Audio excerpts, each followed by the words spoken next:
Welcome to Washington Today on C-SPAN Radio for Wednesday, February 5th, 2025. Reaction to President Donald Trump saying the U.S. will take ownership in redeveloping Gaza into the Riviera of the Middle East. Attorney General Pam Bondi is sworn in after the Senate voted to confirm her on a near-party line vote.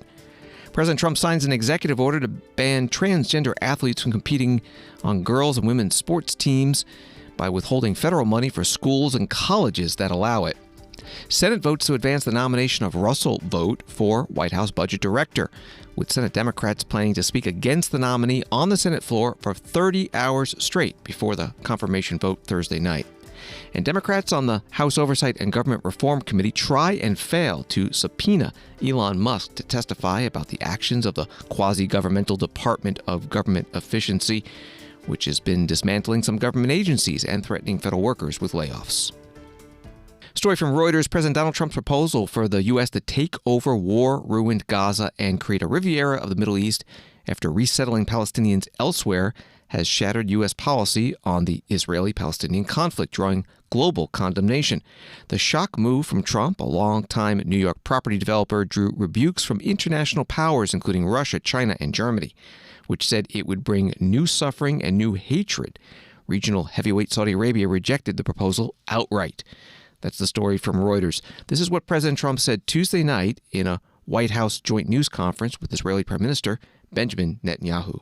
It's right now a demolition site. This is just a demolition site. Virtually every building is down. They're living under fallen concrete that's very dangerous and very precarious. They instead can occupy all of a beautiful area with homes and safety, and they can live out their lives in peace and harmony instead of having to go back and do it again. The U.S. will take over the Gaza Strip, and we will do a job with it, too. We'll own it and be responsible for dismantling all of the dangerous unexploded bombs and other weapons on the site, level the site and get rid of the destroyed buildings, level it out, create an economic development that will supply unlimited numbers of jobs and housing for the people of the area. Do a real job, do something different. Just can't go back. If you go back, it's going to end up the same way it has for 100 years. President Trump at the White House Tuesday night. He was asked today about this proposal at an event on a different subject. He said now was not the time to talk about it, but he said of his proposal, quote, "Everybody loves it." But it did come up at the White House briefing with the press secretary, Karoline Leavitt. On Gaza, the president has spent basically his entire public career criticizing foreign entanglements, nation building, sending American troops to fight abroad, particularly in the Middle East. This plan seems like it could ultimately involve all of those things. Can you explain this reversal and how building and owning Gaza squares with America First foreign policy? I would reject the premise of your question that this forces the United States to be entangled in conflicts abroad. The president has not committed to putting boots on the ground in Gaza. He has also said that the United States is not going to pay for the rebuilding of Gaza. His administration is going to work with our partners in the region to reconstruct this region. And let me just take a step back here, because this is an out-of-the-box idea. That's who President Trump is. That's why the American people elected him. And his goal is lasting peace in the Middle East for all people in the region. And as I said in my opening remarks, we've had the same people pushing the same solutions to this problem for decades. And it's been made very clear to the president that the United States needs to be involved in this rebuilding effort to ensure stability in the region for all people. But that does not mean boots on the ground in Gaza. It does not mean American taxpayers will be funding this effort. It means Donald Trump, who is the best deal maker on the planet, is going to strike a deal with our partners in the region. He did not rule out American troops in Gaza last night. Are you doing that now? I am saying that the president has not committed to that just yet. White House Press Secretary Karoline Leavitt taking reporters' questions in the White House briefing room. Senator Rick Scott, Republican of Florida, posting on X, "Hamas terrorists murdered babies and burned people alive. They are evil monsters. Thank God we finally have a president who is committed to standing with Israel and working with Netanyahu on how to support their efforts to get terrorists out of Gaza and bring every hostage home. Senator Rand Paul, Republican of Kentucky, writing on X, the pursuit of peace should be that of the Israelis and the Palestinians. I thought we voted for America first. We have no business contemplating yet another occupation to doom our treasure and spill our soldiers' blood. Secretary of State Marco Rubio answered reporters' questions about the future of Gaza during a joint news conference in Guatemala City with the president of Guatemala. How is the administration planning to carry out the proposal of President Trump to own Gaza and relocate Palestinians? For how long the U.S. will be planning to stay in that territory, and how can you accomplish the rebuild plan as regional partners have rejected the proposal to forcibly relocate Palestinians, advocate for the two-state solution, and Palestinian President Mahmoud Abbas has called for the United Nations to step in to protect the rights of the Palestinian people? What President Trump said yesterday is an acknowledgement of the following. Gaza has been severely damaged. If you look at the aerial imagery, you see what's happening. The billions of dollars that are going to be required for reconstruction are enormous. Some areas have been rendered unlivable now and for the foreseeable future. And so what President Trump announced yesterday is the offer, the willingness of the United States to become responsible for the reconstruction of that area. And while you are rebuilding, while you're clearing debris, by the way, there are unexploded munitions. There are all kinds of Hamas weaponry still buried underground. For people to be able to live in a place safely, all of that has to be removed. It's an enormous undertaking. And the only thing President Trump has done very generously, in my view, is offer the United States willingness to step in, clear the debris, clean the place up from all the destruction that's on the ground, clean it up of all these unexploded munitions. And in the meantime, the people living there will not be able, the people who call that home will not be able to live there while you have crews coming in and removing debris, while you have munitions being removed, etc. That's the offer that he's made. It's actually, he made a similar, obviously we didn't have a conflict at the time, but when in his first term, he offered a $50 billion plan to help Palestinians, which was rejected by the PA and obviously others.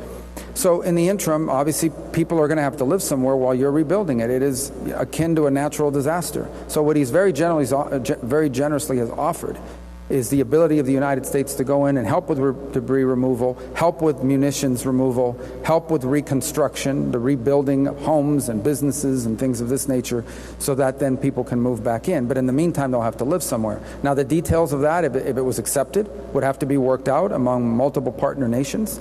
It's a unique offer, one that no other country in the world has stepped up and made an offer. But I think it's one people need to think about. Seriously, it was not meant as a hostile move. It was meant as I think, a very generous move, the offer to rebuild and to be in charge of the rebuilding of a place, many parts of which right now, even if people move back, they would have nowhere to live safely because there are still unexploded munitions and debris and rubble. Secretary of State Marco Rubio in Guatemala City at a joint news conference with the president of Guatemala. Al Jazeera writing, the United Nations chief warned against ethnic cleansing in Gaza and the dehumanization of Palestinians as he rejected U.S. President Donald Trump's bombshell proposal for the United States to take control of the Palestinian territory and displace all its people.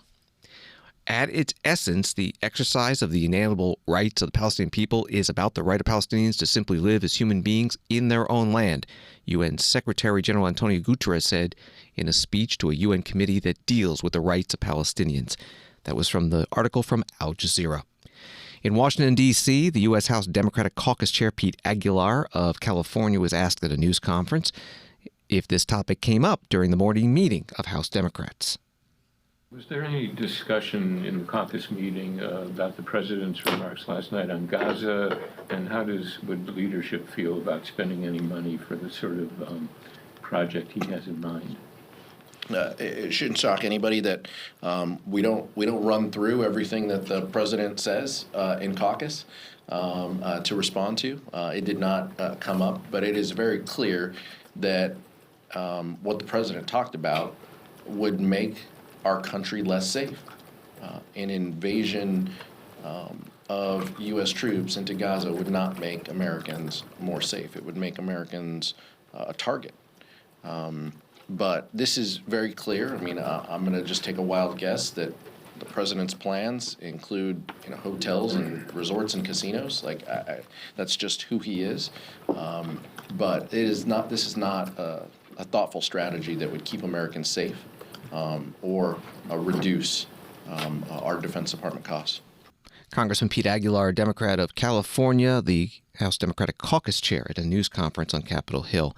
Congressman Al Green, Democrat of Texas, said on the House floor today that he plans to file articles of impeachment against President Trump for, quote, dastardly deeds proposed and dastardly deeds done, including the president's latest comments about Gaza, which Congressman Green said was ethnic cleansing. Congressman Aguilar was asked about the filing of the articles of impeachment. He said that's not a focus of the Democratic caucus at the moment. President Trump's remarks on Gaza also came up today in Great Britain during Prime Minister's Question Time in the House of Commons. Liberal Party leader Ed Davey posing the question to Prime Minister Keir Starmer, who leads the Labour Party. Mr. Speaker, turning to foreign policy now, last night many of us were alarmed to hear President Trump speak about forcibly displacing 1.8 million people from Gaza. The Prime Minister has spoken to the President on several occasions now. Does he personally believe that Trump recognises the dangers of statements like this to the fragile ceasefire in Gaza and indeed to the security of both Palestinians and Israelis?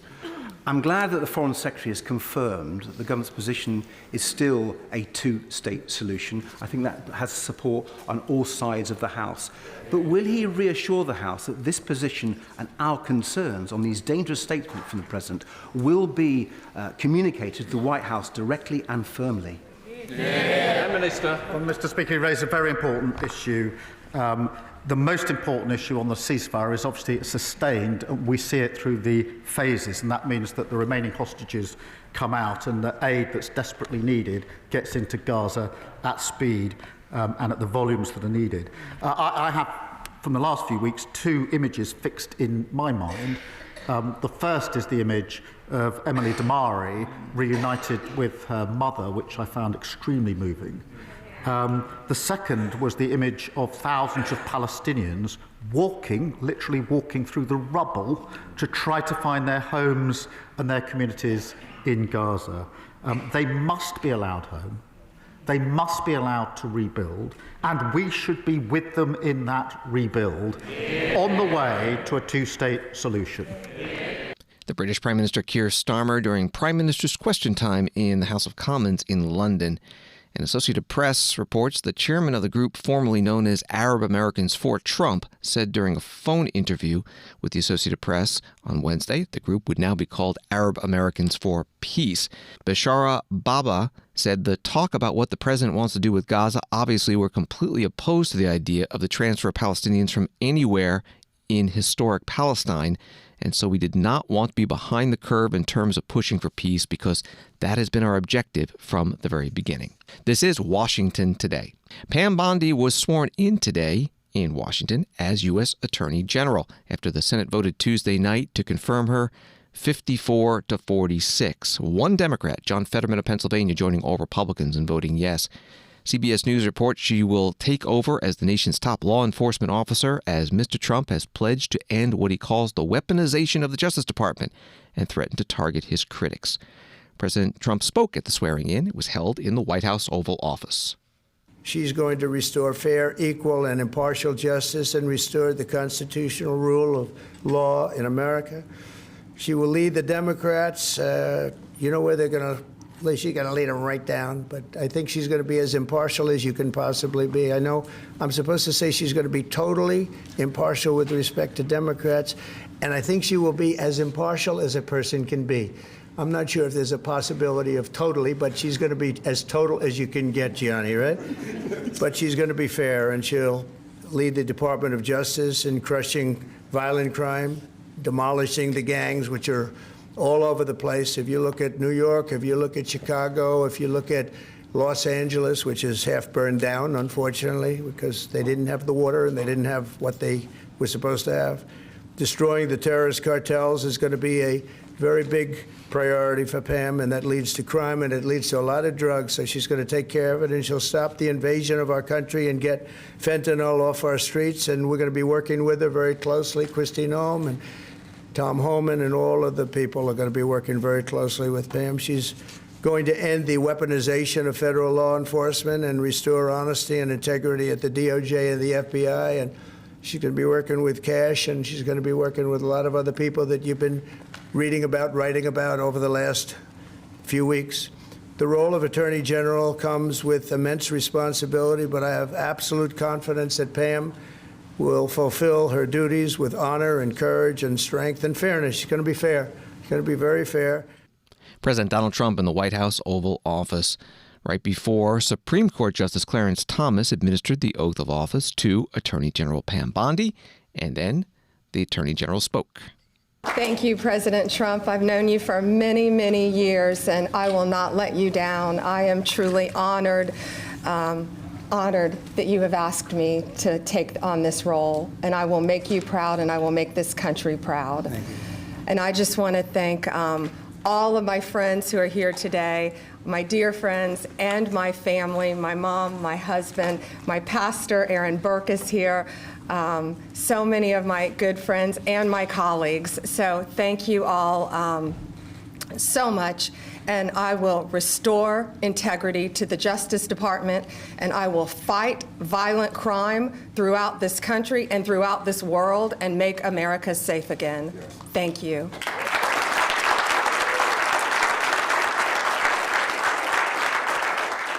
Attorney General Pam Bondi in the White House Oval Office with President Trump and Supreme Court Justice Clarence Thomas, who administered the oath of office. Senator Dick Durbin, Democrat from Illinois, the Judiciary Committee ranking member, spoke on the Senate floor Tuesday before the vote to confirm and explained why he'd be voting no. Since the Watergate era, there has been bipartisan support for the principle that the Department of Justice investigations and prosecutions must be independent from the White House. Over the years, both Republicans and Democrats have asked many individuals seeking the office of Attorney General one basic question: will you be willing to tell the President no? Given that Ms. Bondi, when speaking about President Trump's criminal indictments, threatened to quote, "the prosecutors will be prosecuted and the investigators will be investigated," I have serious doubts about her willingness to really say no to this president. This concern is even more pressing because over the last 16 days, the Trump administration has purged dozens of senior career law enforcement officials at the Department of Justice and at the FBI. This purge has been particularly focused on dedicated, nonpartisan prosecutors and investigators working in the National Security Division and the Federal Bureau of Investigation. On its first day, the Trump administration removed or reassigned as many as 20 experienced professionals with invaluable national security expertise without any comparable replacements, including the veteran career Deputy Assistant Attorney Generals in the National Security Division. These are men and women that we have entrusted with the responsibility to keep America safe. They were summarily dismissed by this new president just days into his administration. Those who have been reassigned are reportedly being put in roles concerning immigration enforcement, for which they have little expertise. Senator Dick Durbin, Democrat from Illinois, Judiciary Committee ranking member on the Senate floor Tuesday before the vote to confirm Pam Bondi as Attorney General. The vote was 54 to 46. Associated Press writing, as Attorney General, Pam Bondi will oversee the FBI, which is in turmoil over the scrutiny of agents involved in Trump-related investigations. FBI agents sued Tuesday after an extraordinary request from the Justice Department for the names of agents who participated in the investigation into the January 6th riot that led to more than 1,500 criminal cases. Many within the FBI had seen that request as a precursor for mass firings. Acting Deputy Director Emil Bove later said in a memo to the workforce that FBI agents who simply followed orders and carried out their duties in an ethical manner are not at risk of being fired. The only employees who should be concerned, Bove wrote, are those who acted with corrupt or partisan intent. That was from an article from Associated Press. On other cabinet nominations, the Senate today confirmed Scott Turner to be Secretary of Housing and Urban Development. That vote was 55 to 44. The Senate Small Business Committee favorably reported out Kelly Loeffler to serve as SBA Administrator, 12 to 7. And the Senate Commerce Committee favorably reported out Commerce Secretary nominee Howard Lutnick, 16 to 12. CBS News writes that U.S. Immigration and Customs Enforcement is releasing some migrant detainees, in some cases dozens per day, as space in its detention system has exceeded maximum capacity amid a spike in arrests by the agency under President Trump. Internal government statistics obtained by CBS show. The White House Press Secretary Caroline Leavitt was asked about it. NBC is reporting that some of the illegal immigrants that we've seen rounded up and arrested are not being deported. They're being released with ankle or wrist monitoring devices, or they have to check in on the phone. So is the administration arresting more people than you have room for? I have seen the reports, and I'm glad you brought it up because we want to address it. There have been a total of 461 illegal aliens. This is of this morning when I got this information from DHS that have been released from custody. Of the more than 8,000 that have been arrested since President Trump was inaugurated, it's less than 6%. And there are reasons for their release. Some of the factors include a lack of significant likelihood of removal in the foreseeable future, lack of detention availability, which is something this president and this administration has been incredibly vocal about. We are doing everything we can to deport and detain illegal immigrants, but we need Congress's help to increase funding for Border Patrol and for ICE to increase detention capability in our facilities. And then other serious medical conditions have also been the reasons for some of the release of these individuals. But none of them have final deportation orders. Many of them are probably contesting their immigration status. I'd refer you to DHS for more details, but I did get that information because I knew it would be a question, so thank you. White House Press Secretary Caroline Leavitt at the White House news conference. Governor of Texas, Republican Greg Abbott, meeting with President Trump today, coming out and speaking with reporters after saying that his state is seeking $11 billion in reimbursement for over 50 miles of border wall it had built over the past 4 years. President Trump also having a meeting with the governor of California, Democrat Gavin Newsom. ESPN writing that President Donald Trump will sign an executive order Wednesday designed to prevent people who were assigned male at birth from participating in women's or girls' sporting events. Wednesday's order, which coincides with National Girls and Women in Sports Day, will involve how his administration will interpret Title IX, the law best known for its role in pursuing gender equity in athletics and preventing sexual harassment on campuses. That was the preview article from ESPN. Here's President Trump signing that order at the White House. The title is Keeping Men Out of Women's Sports. So in recent years, the radical left has waged an all-out campaign to erase the very concept of biological sex and replace it with a militant transgender ideology. You've heard a little bit about this, haven't you, huh? Just a little bit? Does anybody agree with them? No. It would be not a good thing to say yes right here. Female athletes have been forced onto the front lines, and men claiming to be girls have stolen more than 3,500 victories, that's a lot, and invaded more than 11,000 competitions designed for women. Last year, a male cyclist posing as a woman competed in the 800-mile Arizona Trail Race, a very big deal in cycling, and obliterated the women's course record by nearly 5.5 hours. Sounds like a lot, doesn't it, huh? 5.5 hours, but you have to hear the weightlifting records. You think that's bad. The weightlifting's worse. In 2023, a man in women's powerlifting broke 2 world records and outlifted his closest female opponent in one event by 440 pounds. And they continue to defend themselves. Mr. Congressman, you know that, right? They continue to defend themselves. We hope they continue onward because I don't think we can lose a race.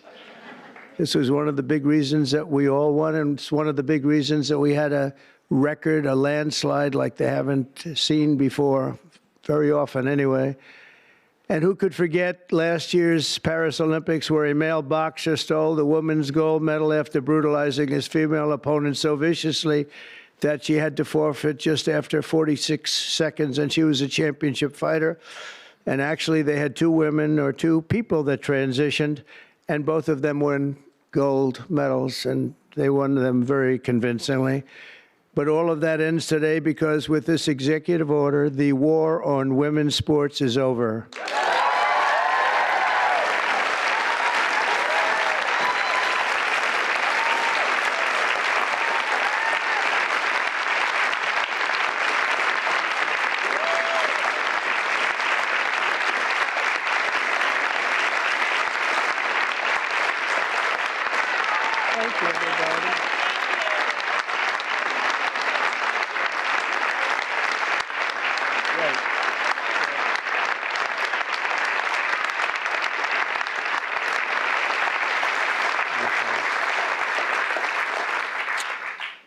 should have been done long ago, actually. Thank you. Thank you very much. With my action this afternoon, we're putting every school receiving taxpayer dollars on notice that if you let men take over women's sports teams or invade your locker rooms, you will be investigated for violations of Title IX and risk your federal funding. There will be no federal funding.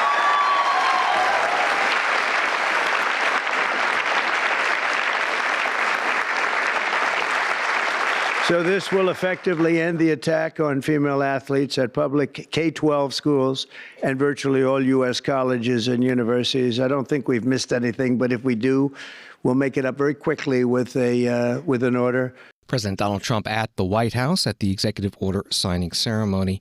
During his remarks, he also talked about what this means for the 2028 Summer Olympics to be held in Los Angeles. In Los Angeles in 2028, my administration will not stand by and watch men beat and batter female athletes, and we're just not going to let it happen, and it's going to end, and it's ending right now, and nobody's going to be able to do a damn thing about it, because when I speak, we speak with authority. And for the same reason, just to make sure, I'm also directing our Secretary of Homeland Security, Kristi Noem, who's also she's out there with you, Greg, a fantastic job. She's unbelievable. I was watching her riding yesterday on a horse. She was as good as anybody. She's very good. To deny any and all visa applications made by men attempting to fraudulently enter the United States while identifying themselves as women athletes, try and get into the games, maybe where they are unable to get into the games. President Trump at the White House. Article from CNN on this executive order. Critics have said that Donald Trump seeks to shape policy around an issue that does not exist on a large scale. Out of the approximately 510,000 athletes who compete across the NCAA, fewer than 10 are known to be transgender, NCAA President Charlie Baker told a Senate panel last year. Washington Today continues in a moment. The weekly podcast is a unique offering from C-SPAN. We record it right here in the C-SPAN radio studios in beautiful downtown Capitol Hill. In a town where extremes get so much attention, this isn't more extreme opinion, it's extreme history, connecting the old with the new. Hear what's happening right now against the backdrop of the history you know. So listen, follow, and enjoy the C-SPAN radio podcast, The Weekly. And have friends and family who love political history and even love C-SPAN's coverage of politics? Tell them about it too. Find C-SPAN's The Weekly wherever you get podcasts.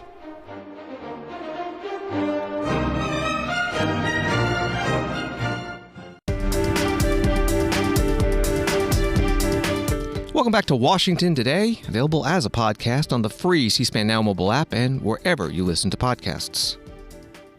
Story from thehill.com. The Senate on Wednesday teed up a final vote on the nomination of Russell Vought to lead the White House Budget Office. The Senate voted 53-47 along party lines on Wednesday to limit debate on Vought's nomination to lead the Office of Management and Budget, also known as OMB, in the face of staunch opposition from Democrats. Unless Democrats agree to yield back time, a final vote is likely to take place Thursday evening. Senate Majority Leader John Thune, Republican of South Dakota, spoke on the Senate floor before this procedural vote. Tomorrow, the Senate will be voting on the nomination of Russell Vought to be Director of the Office of Management and Budget. I could talk about the extensive policy experience that has helped prepare him for this position. But Mr. Vought has an even bigger qualification for this position, and that is the fact that he's already held it. That's right. Mr. Vought has already served as Director of the Office of Management and Budget in President Trump's first administration. And so there's no question that he will be able to hit the ground running. Mr. President, as Director of OMB, Mr. Vought will have the chance to address two key economic issues: cutting burdensome government regulations and addressing excessive spending. Government regulation has a direct effect not only on our economy, but on Americans' pocketbooks. Regulations can drive up Americans' energy bills. They can drive up the cost of housing, of a new car, of appliances. The list goes on and on. And the history of the past 4 years under the Biden administration is a history of burdensome new regulations. Republicans are determined to alleviate that regulatory burden for the sake of economic growth and to improve the lives of hardworking Americans. And I know that Mr. Vought will make getting rid of burdensome regulations a priority. I know that Mr. Vought is already also committed, I should say, to addressing our spending problems. Our country is currently on a dangerous spending track, with debt held by the public set to hit a staggering $52 trillion by 2035. That, Mr. President, is not sustainable. And identifying ways to rein in our spending and to target government waste has to be a priority. And I'm confident that Mr. Vought will help lead that charge. The Senate Majority Leader John Thune, Republican from South Dakota, on the Senate floor ahead of a procedural vote to limit debate on this nomination for OMB director. The vote on Russell Vought was successful. The debate limit is 30 hours, and the Senate Minority Leader Chuck Schumer, Democrat from New York, said the Democrats, who all voted no, plan to use the entire time and stay in session all night. If you want to understand the risk of letting DOGE take over the Treasury Department, all you have to do is look at what happened last week at OMB. OMB unilaterally froze trillions in potential spending and unleashed chaos. That's why today I will join every single Democrat in opposing the nomination of Russell Vought. All 47 Democrats are opposed to Vought's nomination, and we will take the floor early this afternoon and spend the whole night discussing how bad this nomination is, how it badly affects working families. His confirmation would be a disaster for working families and a godsend to billionaires who don't pay their fair share in taxes. And all they want, these billionaires, cut any program. We don't care what they are. We don't care what the consequences are. We don't care how it hurts people, as long as we, the ultra-wealthy, can get a deeper tax break, even though they're doing very well right now. So we will come to the floor and sound the alarm on Russell Vought through the night. We will expose his ultra-right record as the chief architect of Project 2025. We will expose how he's turning Project 2025 into the White House agenda. Now, when Donald Trump was running for president and 2025 was made public, it was so regarded so horrifically by the American people that Donald Trump had to say, I don't know anything about it. But right now, with Vought, who was one of the chief architects of Project 2025, as head of OMB, all of it, much of it, damaging, dangerous for the American people, will be implemented. The Senate Minority Leader Chuck Schumer, Democrat from New York, today on the Senate floor. And if all the time available for this nomination is used, a confirmation vote for Russell Vought to be OMB director would take place Thursday, 7 p.m. Eastern. You could always watch the Senate live on C-SPAN 2 television or streamed at cspan.org or on the free C-SPAN Now mobile app. Democrats on the House Oversight and Government Reform Committee tried and failed today to subpoena the DOGE, Department of Government Efficiency, co-chair Elon Musk to testify. The vote was party line, 19-20. The motion was made by committee ranking Democrat Jerry Connolly of Virginia at the start of a hearing on cutting government waste. In its first 2 weeks, the Trump administration has ordered a hiring freeze on all federal civilian positions, ordered all federal employees back to the office full-time, unless, of course, you take their early retirement offer, and then you don't have to come to work for 8 months. Paved the way to purge more than 100,000 nonpartisan career civil servants and replace them with political loyalists, and wage war on our nation's commitment to civil rights by eviscerating diversity, equity, and inclusion programs. The new administration also ordered the politicization of the senior executive service, forced employees to surveil and report on colleagues, and fired the Democratic commissioners of the National Labor Relations Board and the Equal Opportunity Commission.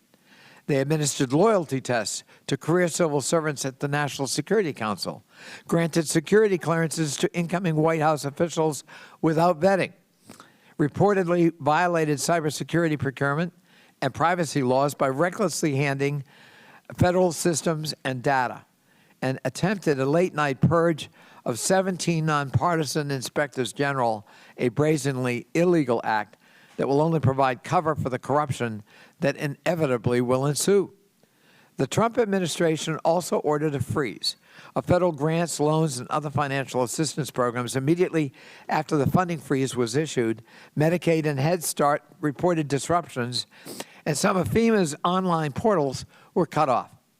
Although the freeze was halted by a judge and then rescinded by the administration, we saw in only 48 hours how willing this administration is to threaten the health, safety, and security of Americans in service of its unlawful and partisan agenda.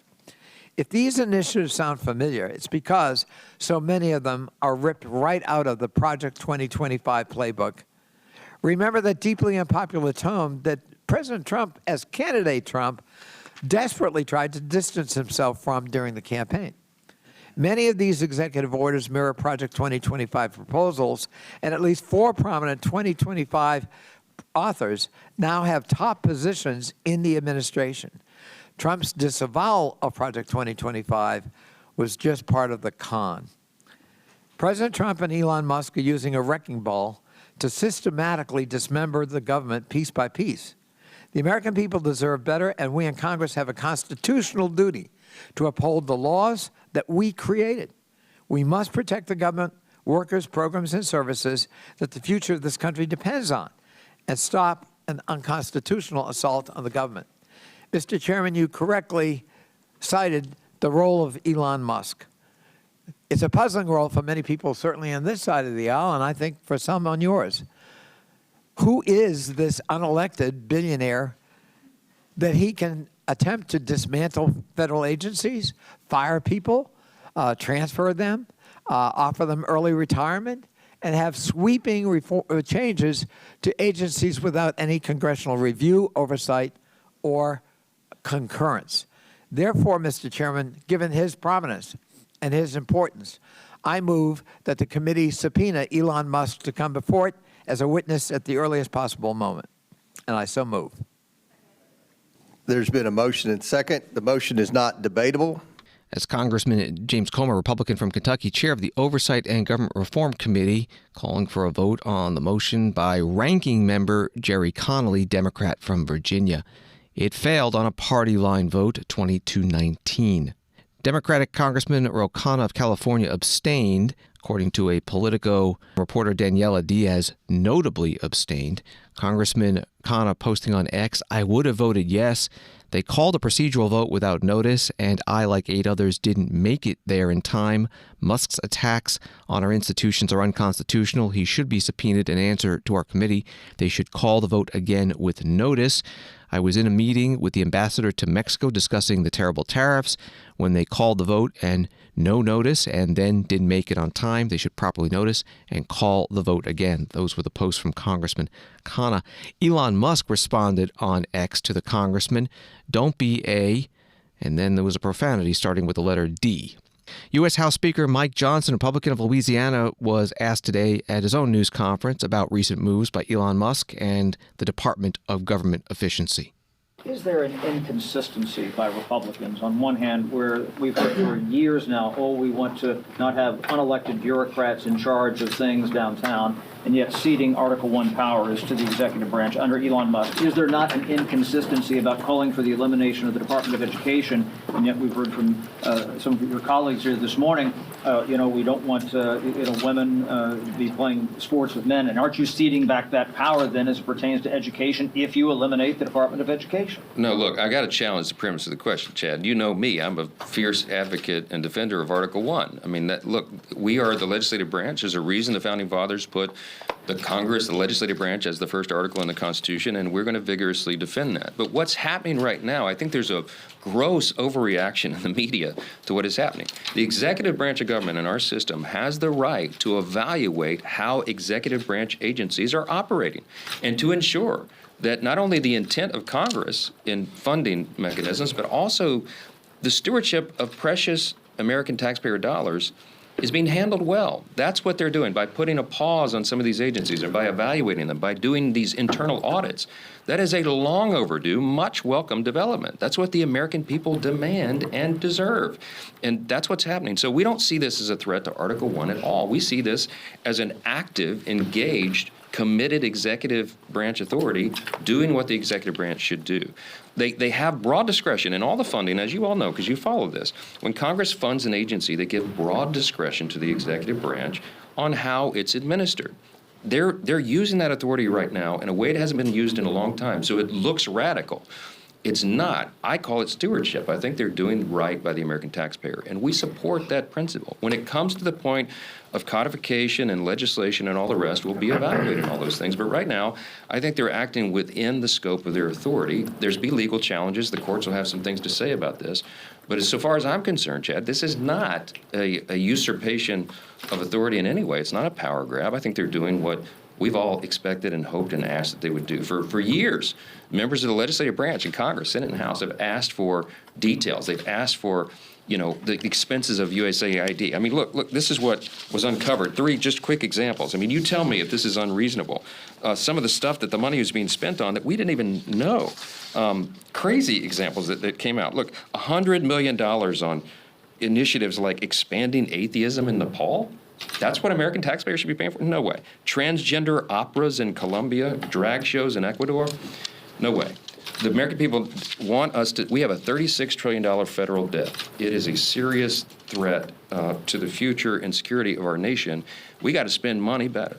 And if this executive branch and this White House is going to take the initiative to dig in and find those details and expose them, we applaud it. We're all on board. Thanks so much. U.S. House Speaker Mike Johnson, Republican from Louisiana, at a news conference. Politico has an article. The Senate will move forward with a budget blueprint next week, setting out a 2-track approach to enacting President Donald Trump's domestic agenda, key senators said Wednesday. The announcement made by Senate Budget Committee Chair Lindsey Graham, Republican of South Carolina, inside a closed-door Senate GOP lunch, comes after a competing framework from Speaker Mike Johnson and other House Republican leaders has stalled in recent days due to internal conflicts in that chamber. Graham made a presentation on the blueprint he plans to advance, which will tee up the Senate's 2-part reconciliation strategy, starting with a border, energy, and defense bill. A tax-focused package would follow. That was from Politico.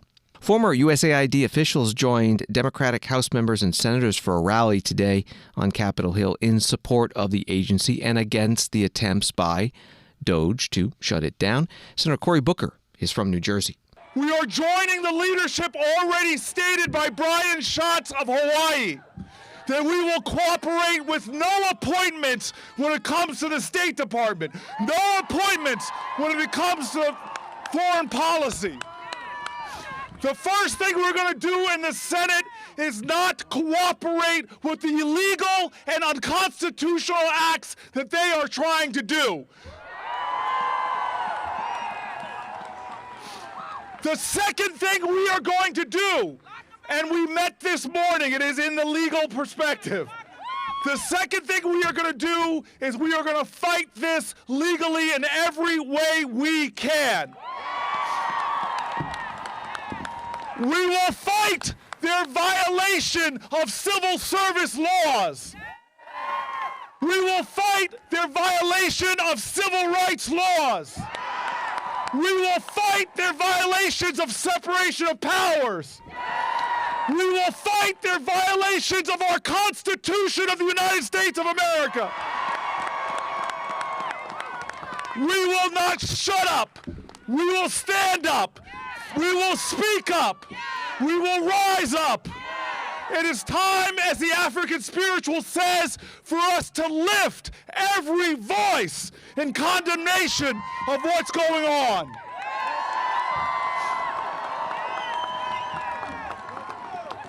We will fight legally, we will fight procedurally, and we will also fight legislatively. From the House of Representatives to the United States Senate, we will be introducing legislation to stop this assault on our Constitution and separation of powers. And lest you think I'm naive, do not categorize this as a left-to-right fight. This is not about left or right, it's about right and wrong. Senator Cory Booker, Democrat from New Jersey, at today's rally outside the U.S. Capitol in support of the U.S. Agency for International Development. AP writes that USAID has been one of the agencies hardest hit as the new administration and Elon Musk's budget-cutting team target federal programs they say are wasteful or not aligned with a conservative agenda. U.S. embassies in many of the more than 100 countries where USAID operates convened emergency town hall meetings for the thousands of agency staffers and contractors looking for answers. Embassy officials said they have been given no guidance on what to tell staffers, particularly local hires, about their employment status. The online notification to USAID workers and contractors said they would be off the job effective just before midnight Friday, unless deemed essential. Direct hires of the agency overseas got 30 days to return home, the notice said. That from AP. From Catholic News Agency, U.S. Vice President J.D. Vance cited both ancient Christian teachings and America's founding fathers as he vowed the Trump-Vance administration will deliver on its religious liberty commitments during a speech to the International Religious Freedom Summit Wednesday morning. Part of the speech that the Vice President gave in Washington, D.C. was about U.S. international aid. Now, our administration believes we must stand for religious freedom. Not just as a legal principle, as important as that is, but as a lived reality, both within our own borders and especially outside of them. In recent years, too often has our nation's international engagement on religious liberty issues been corrupted and distorted to the point of absurdity. Think about this. How did America get to the point where we're sending hundreds of thousands of taxpayer dollars abroad to NGOs that are dedicated to spreading atheism all over the globe? That is not what leadership on protecting the rights of the faithful looks like. And it ends with this administration.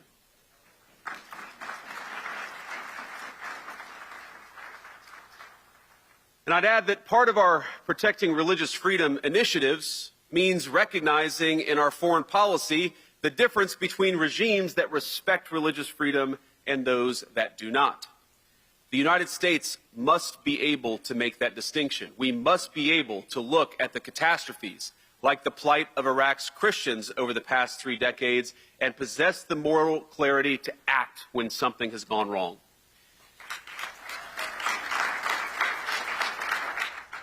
Vice President J.D. Vance at the International Religious Freedom Summit in Washington, D.C. today. Deseret News reporting on the summit, saying it's a major bipartisan, multi-faith, international religious freedom conference that draws religious leaders, academics, nonprofit organizers, and government leaders from dozens of countries. Last year, 1,500 people joined the summit from 41 countries. On Wall Street today, the Dow up 317, NASDAQ up 38, S&P up 23. Thank you for listening to Washington Today. Sign up for C-SPAN's evening newsletter, word for word. It's free. And get the stories making headlines in Washington sent to your inbox every day. Subscribe at cspan.org/connect. Have a good night.